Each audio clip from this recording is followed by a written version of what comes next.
네, 오늘 함께 볼 말씀은 베드로전서 4장 1절에서 6절입니다. 제가 말씀 읽겠습니다.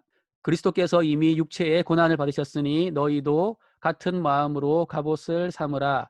이는 육체의 고난을 받은 자는 죄를 그쳤음이니 그 후로는 다시 사람의 정욕을 따르지 않고 하나님의 뜻을 따라 육체의 남은 때를 살게 하려 함이라. 너희가 음란과 정욕과 술 취함과 방탕과 향락과 무법한 우상 숭배를 하여 이방인의 뜻을 따라 행한 것은 지나간 때로 족하도다. 이러므로 너희가 그들과 함께 그런 극한 방탕에 다름질하지 아니하는 것을 그들이 이상히 여겨 비방하나 그들이 산자와 죽은 자를 심판하기로 예비하신 이에게 사실대로 고하리라. 이를 위하여 죽은 자들에게도 복음이 전파되었으니 이는 육체로는 사람으로 심판을 받으나 영으로는 하나님을 따라 살게 하려 함이라. 아멘. 자, 그리고 이 그림 혹시 기억나는 분 있나요? 예전에 SK텔레콤에서 이런 광고를 한 적이 있습니다. 이상하자. 예. 이상한 생각이 세상을 바꾼다. 그런 컨셉의 광고인데요. 뭐 이 그림은 뭐냐면 오늘 아침에 우리 아들이 제 책상에서 보던 책입니다. 동화책이에요. 띄어쓰기가 얼마나 중요한가 뭐 그런 걸 알려주는 책인데요. 네. SK텔레콤에 나오는 그 이상하자라는 게 우리 아들이 보는 이 동화책에 나오는 비정상적인 모습의 어떤 이상한 모습 그걸 말하는 건 당연히 아니겠죠.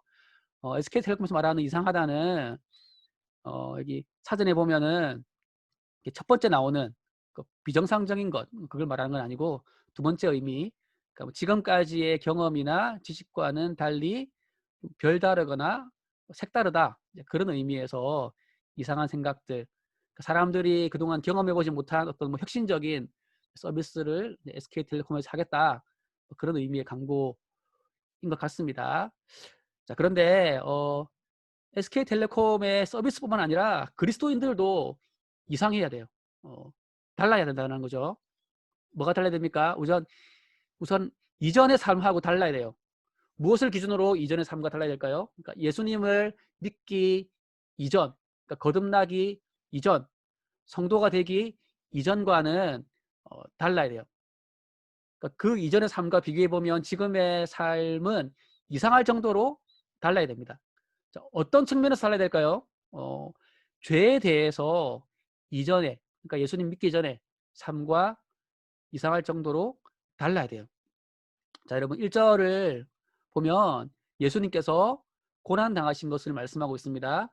하나님이신 예수님은 이 땅에 사람으로 오신 것부터 십자가에 죽으실 때까지 예수님의 삶 전체가 고난의 삶이었어요. 네. 자, 그런데 1절 뒷부분을 보면은 육체의 고난을 받은 자 이런 말씀이 나옵니다.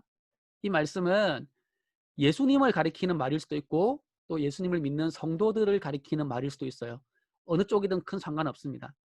그러니까 예수님께서 고난을 당하셨는데 그 고난은 성도와 무관한 게 아닙니다. 예수님을 믿음으로 예수님 안에 있는 자는 예수님과 함께 십자가에 못 박힌 자예요. 네. 그래서 예수님께서 십자가에서 죄에 대한 값을 치르셨기 때문에 죄값을 치르셨기 때문에 어, 죄가 그쳤죠. 그러니까 예수님께서 고난을 당하심으로 우리를 대신해서 죄값을 다 치루어 주셨기 때문에 예수님을 믿는 자는 더 이상 영원한 그 죄의 형벌을 받지 않습니다. 마치 그 예수님을 믿는 자는 예수님이 십자가에 못 박히실 때에 우리도 함께 못 박힌 것처럼 하나님께서 여겨주시는 거예요.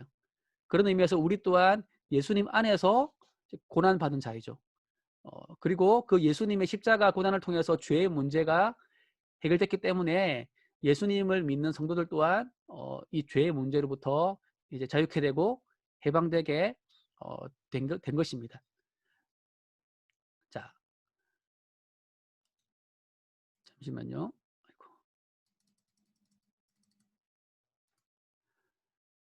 1절에서 봅시다. 다시 일절 돌아가서 육체의 고난을 받은 자는 죄를 그쳤다라고 할 때의 의미가 바로 그거예요. 그러니까 예수님을 믿음으로 예수님의 고난에 동참한 성도들은 이제 죄의 형벌로부터 해방되었고 죄에 빠져 살 수밖에 없었던 그 마치 죄의 노예와 같은 이전 삶으로부터 벗어났다, 그런 의미예요. 그러니까 이전에 우리는 죄를 짓고 그러니까 죄를 지을 수밖에 없는, 그러니까 죄를 짓고 싶은 욕망밖에 없는 그런 어떤 죄의 노예 상태였어요. 하지만 예수를 믿게 된 이후에는 이제 죄를 짓지 않을 수 있는, 죄를 짓지 않는 선택을 할 수 있는 그런 자유의 몸이 되었다라는 겁니다. 물론 예수님을 믿는 사람들도 여전히 죄를 짓죠. 그러나 그것은 죄를 짓지 않을 수 있는 자유와 능력이 있는데도 죄를 짓는 거죠. 그러니까 과거에는 죄밖에 안 좋아했어요. 예수를 믿기 전에는 죄밖에 안 좋아했다면 지금은 죄가 아닌 하나님의 말씀을 지킬 수 있는 상태가 되었다. 더 이상 우리가 죄의 노예가 아니다. 이제 이런 의미가 되겠습니다. 자, 그래서 2절을 보면은 예수님을 믿음으로 예수님과 함께 고난받은 성도들은 이전처럼 또 사람의 정욕이 아닌 하나님의 뜻을 따라 살아가게 된다, 이렇게 말씀하고 있습니다. 그래서 육체에 남은 때 언제까지를 말하는 겁니까?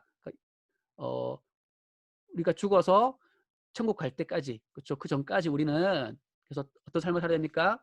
하나님의 뜻을 따라 사는, 그러니까 이전과는 다른 삶을 살아야 됩니다, 그죠? 네. 물론 이제 우리가 천국에 들어가게 되어지면 죄를 지을 가능성조차 사라져요, 그죠? 그래서 죄로부터 완전히 상관없는 자가 될 것입니다. 그 전까지는 죄를 지을 가능성이 여전히 우리 안에 있죠. 그러나 예수님을 믿지 않았을 때에는 죄 지을 가능성만 있었다면 이제는 죄를 짓지 않을 가능성과 능력이 우리 안에 있다 라는 겁니다. 그래서 3절에 나오는 이 여러 죄악들, 이 여러 죄악들은 지나간 때, 그러니까 우리가 예수님을 믿기 전에 지은 것으로 족하다. 이제는 그런 죄악에서 벗어나야 한다 라는 겁니다. 그래서 우리가 예수님을 믿기 이전과는 다르다는 의미에서 이상한 삶, 그러니까 이전과는 다르다는 의미에서 이상한 삶을 살아야 되는 거죠. 그러니까 우리의 삶은 죄의 노예로 살던 삶에서 죄의 형벌에서 해방된, 죄를 멀리할 수 있는 삶으로 이제 달라졌다, 변했다 라는 겁니다.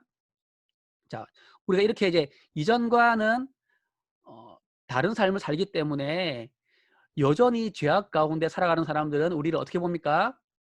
4절에 나오는 것처럼 우리를 이상하게 여기게 됩니다. 네. 왜냐하면 우리가 더 이상 어떤 음란과 정욕과 그리고 술 취함, 방탕, 향락, 무법한 우상숭배 이런 걸 하지 않기 때문에, 그래서 하나님을 예배하고 말씀에 순종하는 삶을 더 즐거워하기 때문에 사람들은 우리를 이상하게 여깁니다. 실제 여러분들 대학 들어가서 막 친구들이, 선후배들이 막 술 마시고 놀 때에 여러분들이 저는 술 안 마셔요 이렇게 하면은 다 이상하게 봅니다. 뭐라고 하냐면 너는 도대체 인생의 즐거움이 뭐냐 이렇게 물어보기도 해요.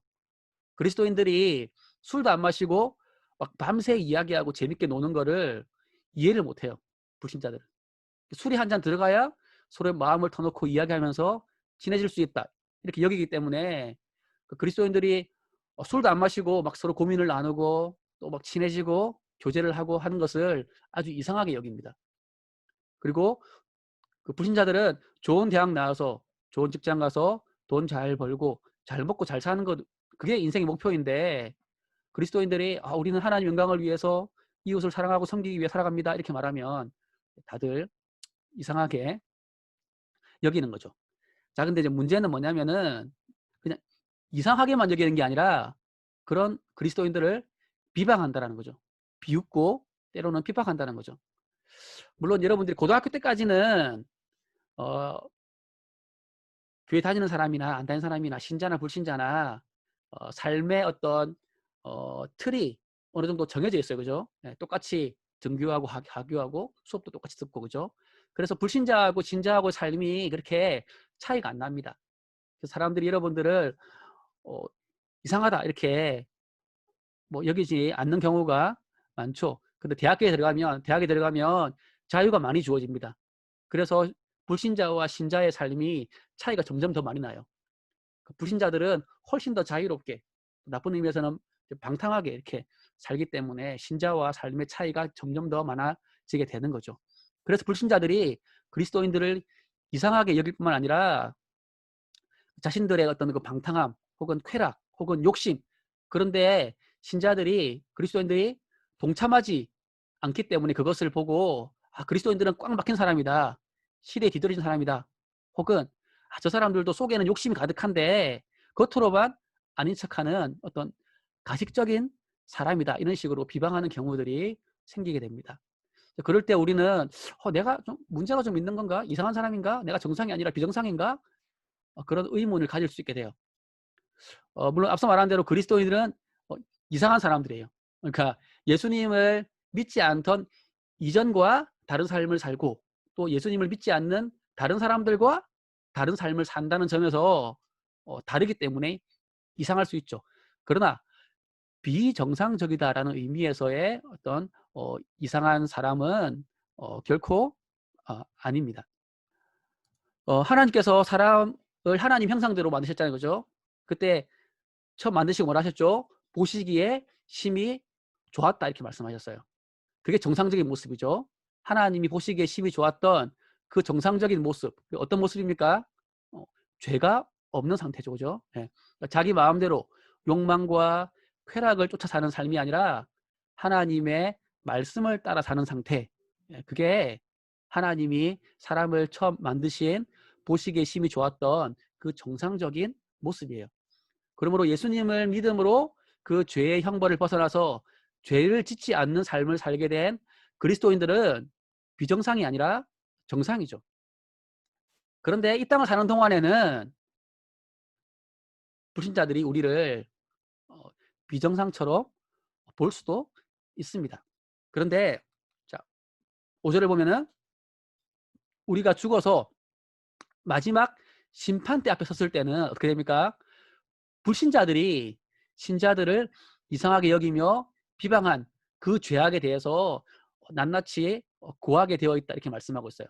그러니까 그 심판대에서는 우리가 아니라 예수님을 믿지 않고 하나님을 없다 하며 자기의 마음대로 욕망대로 살았던 자들의 삶이 비정상적이었다라는 판결이 내려지고 불신자들이 자기의 죄악을 다 이실직고하게 될 것이다, 이런 의미예요. 불신자들은 다양한 이유로 그리스도인들을 이상하게 여기고 비웃습니다. 초대교회 때에는 불신자들이 예수님 믿는 신자들을 보면서 너희들 예수님 믿고 구원받았는데 왜 죽냐? 왜 죽느냐? 이렇게 비웃었어요. 그래서 초대교회 성도들 중에는 내가 예수님 믿었는데 왜 죽지? 내가 구원 못 받은 게 아닐까? 하도 불신자들이 그걸 비방하니까. 그래서 내가 구원 못 받은 게 아닐까? 걱정하고 염려하는 경우도 있었습니다. 그래서 6절을 보면은 베드로가 뭐라 그러죠? 예수님을 믿고 먼저 죽은 성도들에게도, 여기서 말한 죽은 자들은 예수님 먼저 믿고 죽은 성도들을 가리키는 거예요. 그들에게도 복음이 전파됐기 때문에 그들이 복음을 믿고 구원받았다. 그래서 비록 육신은 지금 죽었지만은 영적으로 보면 그들은 죽은 상태가 아니라 주님과 함께하고 있는 산 상태다. 그리고 주님 다시 오실 날에는 부활하여서 영원토록 살아갈 것이다. 이렇게 말씀하고 있습니다. 자, 이처럼 불신자들은 이 세상을 사는 동안에는 우리를 이상하게 여기며 다양한 이유들로 비웃습니다. 그러나 마지막 순간에 웃게 되는 사람은 누굴까요? 우리를 비웃은 그 불신자들이 아니라 고난에도 불구하고 믿음을 지킨 성도들이 마지막에 웃게 될 것입니다. 그러므로 세상이 우리를 비웃는다 해서, 이상하게 여긴다 해서 우리가 신앙을 양보하면 안 되는 거죠. 예수님을 믿음으로 거듭난 자는 죄의 노예가 아니기 때문에 죄의 노예로 살아가는 그 불신자들의 눈에는 이상하게 보일 수밖에 없어요. 자, 그러므로 자신의 이상함을 이상하게 여기지 맙시다. 도리어 여전히 죄의 형벌 안에서 저 죄의 노예로 살아가는 불신자들을 우리가 불쌍히 여겨야 돼요. 그들이 우리를 이상하게 여긴다 해가지고 그들을 미워할 것이 아니라 그들을 불쌍히 여기고 그들을 사랑하고 또 섬기고 또 복음을 전해서 그들도 죄 용서함을 받고 하나님의 자녀가 될 수 있도록 도울 수 있는 그런 우리 SFC 모든 친구들 되길 바랍니다.